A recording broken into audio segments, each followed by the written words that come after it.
Hey guys, Ramsey here. Welcome to another video. Today we've got an early impression video on a niche house that is going to be getting more talk on my channel. I actually did one video on this house already on the channel, and I think it was called Flor y Canto. It didn't get very many views. Usually those off the beaten path, one-off reviews, kind of like this is, don't get too much love from the community as far as views and clicks go, but I don't really care about that because as a unsponsored channel, this is a hobby for me. It's not a business. I don't really have to put out content that is only the most popular. I can do whatever type of content I want. And this is a house that I think deserves more talk. And it's the house of Arquiste. Interestingly enough, I learned that the name Arquiste was founded or came about from the chap who founded the house, is a makeup of 3 different words. So you've got archive, you have architect, and you have artist. And so interestingly enough, each one of these fragrances is supposed to kind of take you back to a certain point in history. So the way that Nanban is described is an intoxicating, woody, oriental fragrance based on the ancient commercial trade between Asia, Europe, and the Americas, with a spicy, sensual opening and a lush, robust incense base. And so let's see if I can just pull up what the brand has to say about it. But interestingly enough, this is done by Rodrigo Flores Rue. And I'm not sure if he's like the in-house perfumer of this house or how it all works. But it's definitely, he did the Flor y Canto fragrance that I reviewed previously as well. And he's a reviewer that, or he's a perfumer, I should say, that I think is very underrated. For the longest time, he did these John Varvatos fragrances, and we'll talk a little bit about the John Varvatos fragrances that he made because there is some connection to Nanban as far as my nose goes. And so basically, the history of this scent goes back to what they say, January of 1618. A Japanese galleon in the Pacific Ocean. Galleon's one of those big old-fashioned ships. Following a diplomatic mission to the west, a galleon carrying a delegation of samurai charges through dark ocean currents. Loaded with rare and precious cargo, the ship's hull is redolent of sweet-smelling tropical woods, heady Spanish leather, frankincense, fine black pepper, and other exotic ground spices. The intoxicating spirit of a singular, extraordinary voyage of discovery. And so this whole East meets West, Silk Road thing was definitely done before. The most prominent example of that for me is probably Amouage Epic Man, which I need to review some of my favorites. I keep reviewing these little one-offs, but that's because I have full bottles of these and I assume I can get to them at any time. But sometimes life happens and you never know what the future holds. So I really need to try to prioritize sort of reviewing my all-time favorites. But I like doing these reviews that I don't have a bottle of, and I probably never will, just because it allows me to sort of put my thoughts out there. And I've worn this twice. I've worn it to bed once, and I'm wearing it now as my scent of the day. And so I have to give a special thank you to 2 people. Number 1, Nissan. He sent me a very generous sample of Arquiste Nanban. Number 2 is Shiva. And Shiva Vareen, wherever you are, I haven't seen you in a long time. I hope you are doing well, my friend, wherever you are. I hope life is grand and fantastic for you. And you sent me this very kind, again, decant. And you can see I've definitely dipped into this a little bit. So, so Nanban, the dark galleon, if you will. So a boat of samurais returning from a trip overseas. So this mixing of Eastern, Western cultures, Japanese, European, and definitely the woodiness of the ship. So for me, I will tell you, the very first spray, when you first spray this fragrance, it opens up like a dream for someone who is a fragrance lover, because you're going to get this thick, cloudy osmanthus, chewy osmanthus, that as soon as you sniff, you're going to realize it's mixed with a brilliant spice note. That spice is probably the biggest change in the fragrance. It does transition. This fragrance does go through some stages, but just as a high-level overview to my nose, the biggest change is that the spice note that is there from the beginning dies off within about half an hour to an hour. It really starts to taper off. But in the opening, that spice note when you first spray is brilliant. It is very well done. It will remind you a little bit of the way the spice is done in something like maybe Declaration Parfum, the Parfum version. It's a little different than Declaration, the EDT, but you know, that's sort of spices mixed with resins, mixed with leather, and osmanthus is a flower that I really love. It's actually one of my favorite flowers when it's executed properly. I've recently done some videos on osmanthus fragrances where maybe the osmanthus wasn't front and center, maybe it wasn't done as well as I like it to be done. Here, I really get a lot of it, and I think it really makes up a lot of the opening, because when you first spray, you will get a little bit of this leatheriness, but there's no leather actually listed in the top of the fragrance. It's listed in the base, or the heart in the base, let's say. But so I think when you first spray and you get that sort of suede-like leather, that's the osmanthus, and it's slightly animalic, and I think that's also the osmanthus mixing with saffron, and saffron sort of has this chemical-like smell. I have This Is Not a Top 10 videos on both osmanthus and saffron and tea. There's also a tea note in the top of this, so if you want to check out my videos highlighting those notes, you can. But it is extremely smooth, even in the opening. Even when that spice is coming through, you can feel the smoothness of it. And instantly, you'll notice two things about this perfume. So number one, it revolves around this heavy ambery base with leather, okay? And I heard a few comparisons. Actually, if you go to Parfumo and you read the main review, the main review that pops up very first, one in-depth review, if you will, that's the way Parfumo does it. They have in-depth reviews and they have statements. So the in-depth review, the chap who writes it, who really knows his stuff, this Bobby Guy guy, I think he's done over 200 reviews on Parfumo. I see him all the time with kind of write-ups. But he says it's almost like a blend of L'air du Désert Marocain meets something like Knize Ten. That's what he says. And while I see what he's saying, I don't really 100% agree. That's not where my head went to first. But the L'air du Désert Marocain comparison is very interesting to me, because this is a spicy amber. And I don't think of this as a spicy amber per se, because there's other things going on in there, but it really sort of is. So it's not the worst comparison because of sort of the richness and the quality of the ingredients, let's say. So that's some comparisons. I mentioned Cartier's Declaration Parfum, but for me, Rodrigo Flores Roux has this almost innate ability. I think he has what I would consider to be almost like a secret... he's got like a secret move, okay? He's got a signature move, if you will. And his attribute that he has, that he pulls off better than many perfumers that I follow and pay attention to their work, is he has this ability to do something that I think is very hard for a perfumer to do. And it's taken for granted, I think, by the community. On one hand, basically what he's done is he has created a perfume that is designer-like in smell, okay? So when I smell Nanban, to me, this doesn't come across as super challenging, niche. You know, something like this is actually much more challenging, I think. And if you're someone that likes crazy fragrances, some of those older Amouages, this is not in that sort of ballpark, if you will. There's something, I think, that the average person could accept. Let's say someone who's not addicted to perfume, someone who's not into perfumes the way we are. There's very few people who are into perfumes the way we are, but I think it's easily accepted by people who, let's say, aren't as frag heads, all right? Aren't as much of a frag head as we are, let's say.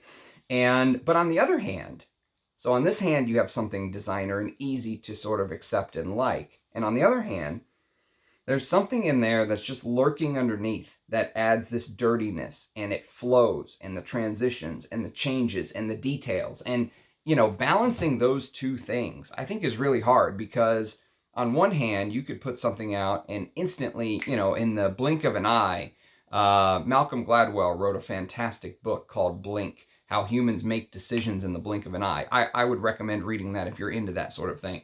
But in the blink of an eye, it's easy for someone like me to go, oh, too boring, too designer, too this, too that, right?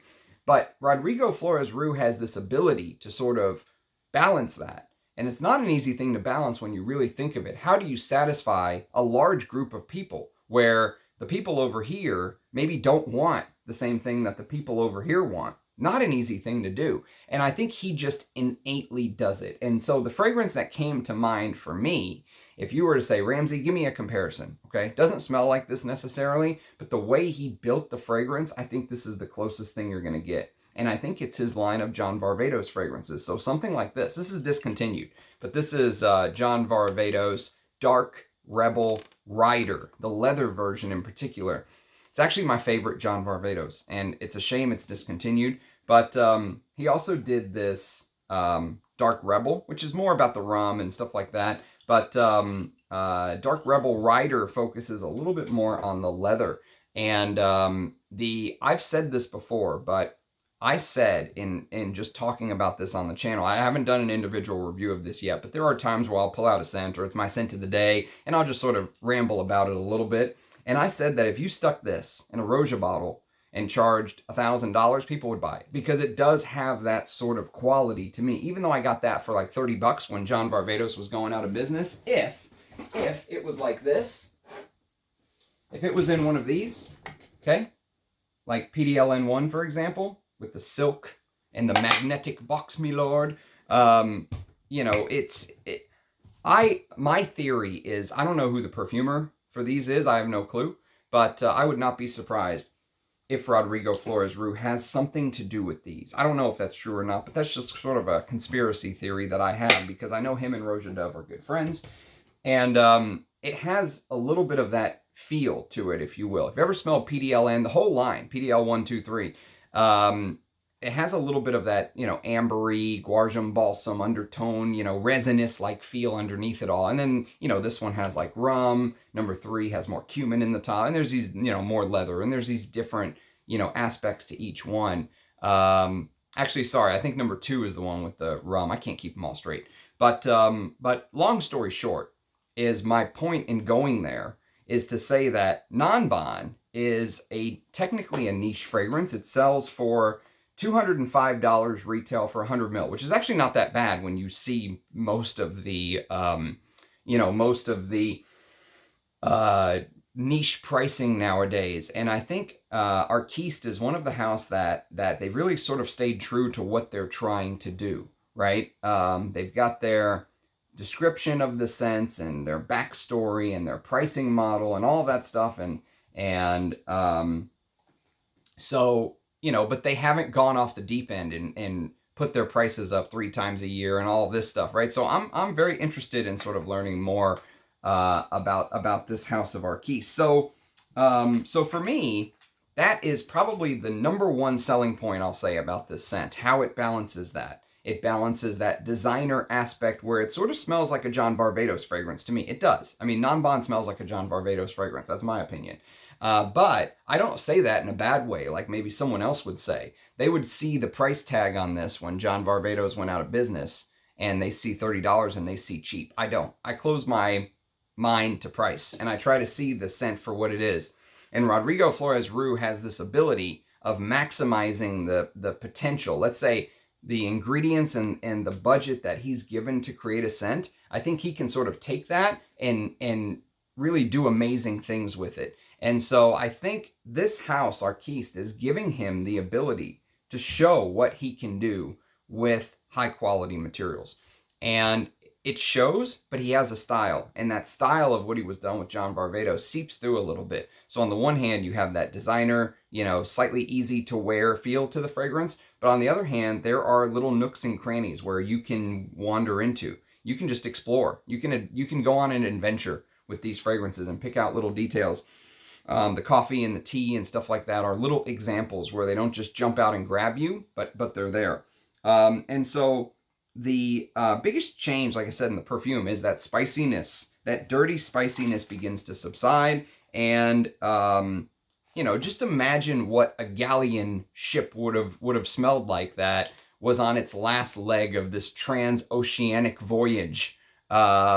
With this Japanese delegation that's returning home after spending years, let's say, visiting Europe and Mexico and the Philippines and all of these areas, right? Just imagine what that ship must have smelled like. Think about the wood and the spices and the coffee and the cacao and all of these different things, right? And the people. What about the people? Imagine being on a galleon ship for months on end at sea with no showers. Imagine what the people smelled like. So that dirtiness in the top makes sense. It all fits into the story very well. And, you know, I like sort of the backstory that the brand builds up. I think it's an interesting way of introducing scent to people. And this fragrance apparently was a finalist by the Fragrance Foundation for a Fragrance Foundation finalist in 2016, because it was created in 2015. So it was one of the finalists. It didn't win the Fragrance Foundation Award, but it was one of the finalists, if that makes sense. So,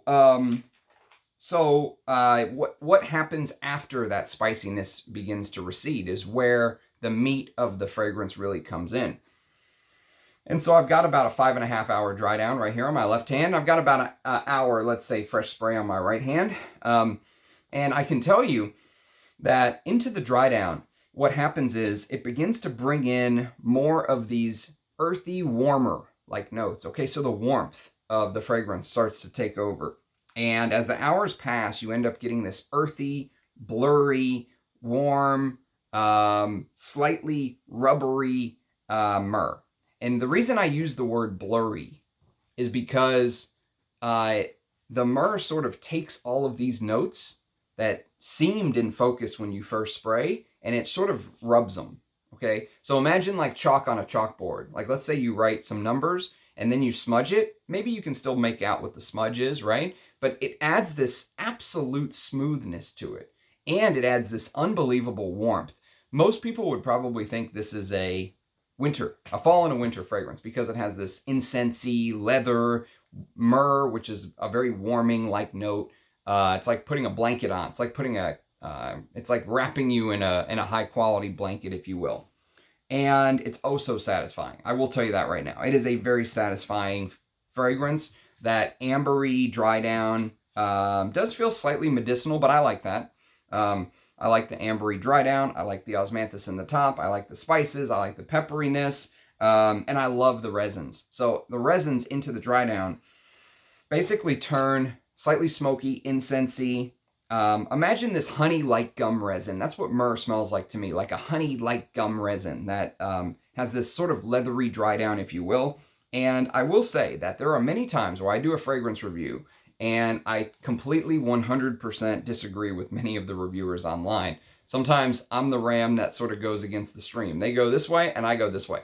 And so, you know, that's just part of it. But in this case, I will tell you this. There are some very good reviews online for this scent.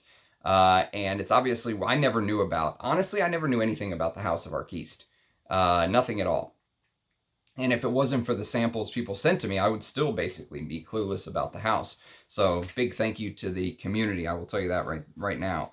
But normally I disagree with the reviewers, and this time I don't. There's actually some really good content about this fragrance on YouTube. So if you like channels like Ouch110, he's one of like the old school guys who's been around forever. I really like his channel. Or the Sentinel Peps channels is pretty good. They did some good reviews on Nanban, I'll tell you that. And I found myself agreeing with a lot of what they were saying, which is not always the case. So one thing that I will tell you is from the time I wore it when I just wore it to bed, and now giving it the full wear scent of the day, I can tell you that one thing that I'm noticing now that I did not notice originally is the little details in the scent. Like for example, I mentioned the coffee. This is not a coffee fragrance, right? So yesterday I did a review of a fragrance by the house of Ensar Oud, and it was called Rumi. And Rumi is a coffee fragrance. That is a heavy, and there are no reviews of that online or on YouTube. And so, you know, Rumi, if you wanted a coffee fragrance, let's say, you could go for something like that. It's just very hard to find. Very hard to find a bottle of Rumi. You're going to have to really do some digging. But, you know, those kind of little details really got me thinking. And there actually is a coffee and tea fragrance that instantly popped in my mind. Once I started really picking out the details, the black tea, the coffee, and the way that it has this sort of relaxing feel to it, instantly it reminded me of a fragrance from the great Gerard Anthony, released in the early 2000s, discontinued now, but it is Balenciaga's Cristobal pour Homme. And this fragrance actually has a lot in common with Nanban, but it smells even more designer. So imagine this is the most designer heavy fragrance that I think Gerard Anthony has ever created, okay, in my opinion. And so I have nothing against that, though. This is a beautiful fragrance to wear because it does sort of the same trick as Rodrigo Flores Rue does with John Varvatos fragrances and also this Nanban creation, in that it does feel very designer. But for the frag heads, there's, again, nooks and crannies to sort of explore. But this almost feels like a designer version of Nanban, if you will. It feels like Nanban is almost like taking Cristobal Poron to the next level. So imagine taking these two in style, right? And sort of merging them together and adding even more of those resins and, you know, especially the myrrh. The myrrh really comes out into the dry down. The leather does too, but it's not like an out and out. Don't think old school leather like Bellamy or something like that. It's not like an old school hardcore leather. There is leather as part of the makeup, but it's not a Knize Ten. That's the thing. It's not a true leather fragrance. But it is a proper, I would say, Oriental style executed fragrance, and it is transportative. It does take you.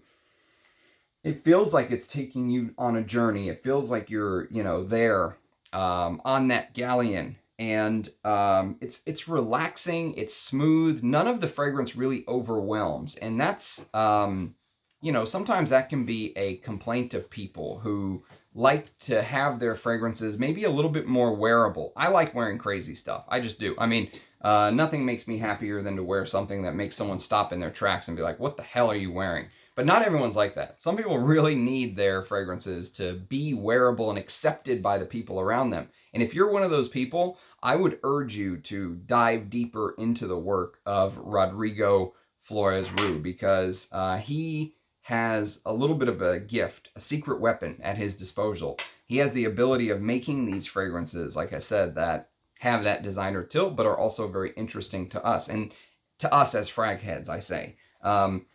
So if you're into these type of notes, the osmanthus saffron combo, the spiciness with the pepper and a little bit of cumin that's not listed. The cumin, again, reminds me just slightly of the Declaration Parfum opening, if you will.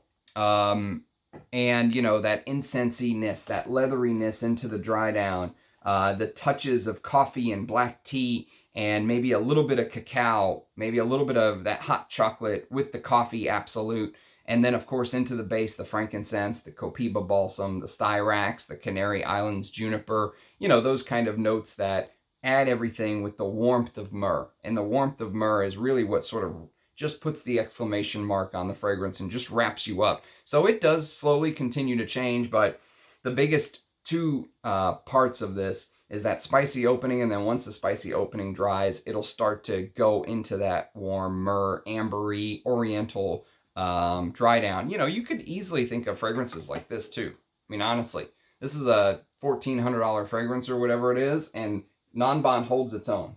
It easily holds its own. I could see people preferring Nanban. And so that is sort of my just quick take. I don't have a bottle, so I can't tell you, you know, I've been wearing this fragrance for years, and I know, no, this is an early impression, but you know, this should give you enough to go off of if it's a house you've never explored. I would say Arquiste is one of the niche houses that are not super overpriced, where you can hunt down, you know, you get a respectable amount of juice at a fair price, price per mil. If price per mil is important to you, Arquiste is a house definitely to look into further. So that is sort of my take on it. Just a high-level early impression. If you've had a chance to smell Arquiste, do let me know in the comments. I love seeing your faces down below. Let me know what you think of the house. Let me know what you think of Rodrigo Flores Rue as a perfumer. Let me know what you think of Nanban. Thank you again to Nissan for the very generous sample, and to Shiva Varine for the very generous sample. So, and again, whenever two decants of the same fragrance land on my desk, I know I have to prioritize it, because that means multiple people that I trust in the community are saying, hey, this is something to check out you don't talk about. So I wanted to prioritize this. So thank you, everybody. I believe by the way, just a side note, I believe the Feel Oud perfumes are all still available. So if you're interested in the Bortnikov-Arise Ladori collaboration, it is Monday, June 26th. You can go to feel-oud.com and get those 3. I ended up buying Oud Balsam, which is the darkest juice color one of the bunch. But I think Sunrise and Set and also Oud de Grande or something like that is still available. So again, if that's something you're interested in, just know that those bottles do sometimes go really quick, Arise Ladores or that kind of thing. So they are up on the website and ready to rock and roll. So again, thanks everyone for watching. Cheers, guys, and I'll catch you next time. Bye-bye.